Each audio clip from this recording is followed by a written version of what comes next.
جنگ یمامہ اسلامی تاریخ کی ایک اہم اور فیصلہ کن جنگ تھی جو خلافت راشدہ کے دور میں حضرت خالد بن ولید رضی اللہ عنہ کی قیادت میں لڑی گئی۔ یہ جنگ 11 ہجری 622 عیسوی میں مسیلمہ کذاب کے خلاف لڑی گئی جو نبوت کا جھوٹا دعویدار تھا۔ حضرت محمد کی وفات کے بعد عرب کے مختلف قبائل میں ارتداد کی لہر دوڑ گئی۔ بعض قبائل نے زکوہ دینے سے انکار کر دیا جبکہ کچھ نے جھوٹے نبیوں کی پیروی شروع کر دی۔ مسیلمہ کذاب بنو حنیفہ قبیلے سے تعلق رکھنے والا انہی جھوٹے نبیوں میں سے ایک تھا۔ اس نے یمامہ کے علاقے میں اپنی طاقت قائم کر لی اور ایک مضبوط لشکر تیار کیا۔ خلیفہ اول حضرت ابوبکر صدیق رضی اللہ عنہ نے ارتداد کی اس لہر کو روکنے کے لیے مختلف محاذوں پر لشکر روانہ کیے۔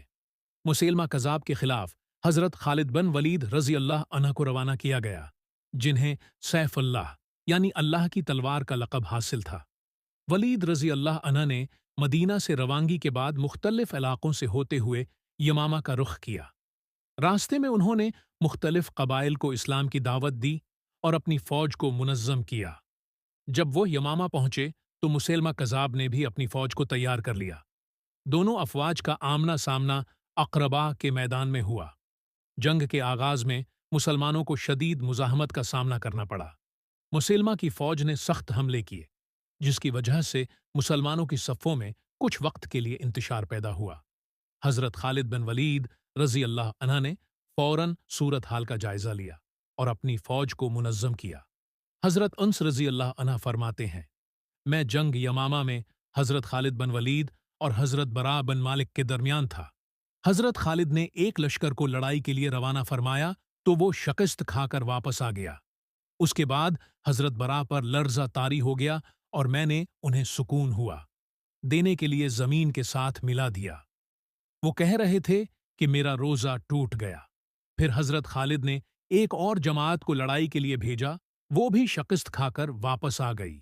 حضرت خالد نے آسمان کی طرف نگاہ اٹھائی اور پھر زمین کی طرف دیر تک دیکھتے رہے۔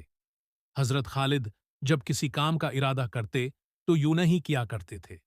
پھر انہوں نے فرمایا کہ اے براء، تم حملہ کرو۔ حضرت براء نے پوچھا ابھی؟ انہوں نے فرمایا جی ہاں ابھی۔ چنانچہ حضرت براء اپنے گھوڑے پر سوار ہوئے اور اسے کوڑے مارنے لگے۔ وہ منظر گویا میری آنکھوں کے سامنے ہے جب وہ گھوڑا اپنی دم کو ہلا رہا تھا۔ انہوں نے اللہ تعالی کی حمد و ثنا بیان کی اور فرمایا کہ اے شہر والو، تمہارا کوئی شہر نہیں ہے، وہ اللہ یکتا ہے اور اس کے پاس تمہارے لیے جنت ہے۔ پھر حضرت براء نے حملہ کیا اور ان کے ساتھ لوگوں نے بھی حملہ کیا اور اہل یمامہ کو شکست ہو گئی۔ پھر حضرت براء یمامہ والوں کے قلعے میں گئے اور یمامہ کے محکم سے سامنا ہوا۔ اس نے حضرت براء پر حملہ کیا۔ حضرت براء نے اس کے حملے کو ناکام بنا کر اس پر حملہ کیا اور اسے مار گرایا۔ پھر آپ نے یمامہ کے محکم کی تلوار پکڑی اور اس کا سر قلم کر دیا۔ پھر آپ نے فرمایا کہ تجھ میں سے جو باقی رہا اللہ اسے نامراد کرے۔ پھر آپ نے اس کی تلوار کو پھینک دیا اور اپنی تلوار کو اٹھا لیا۔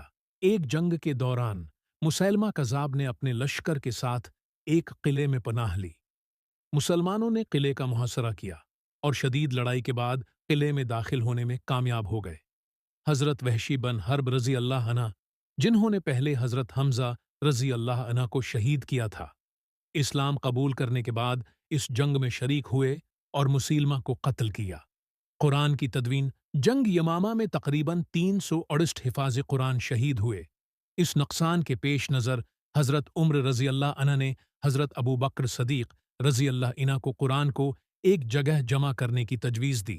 حضرت زید بن ثابت رضی اللہ عنہ کی نگرانی میں قرآن کو جمع کیا گیا، جو بعد میں حضرت عثمان رضی اللہ عنہ کے دور میں مصحف عثمانی کی شکل میں مرتب ہوا۔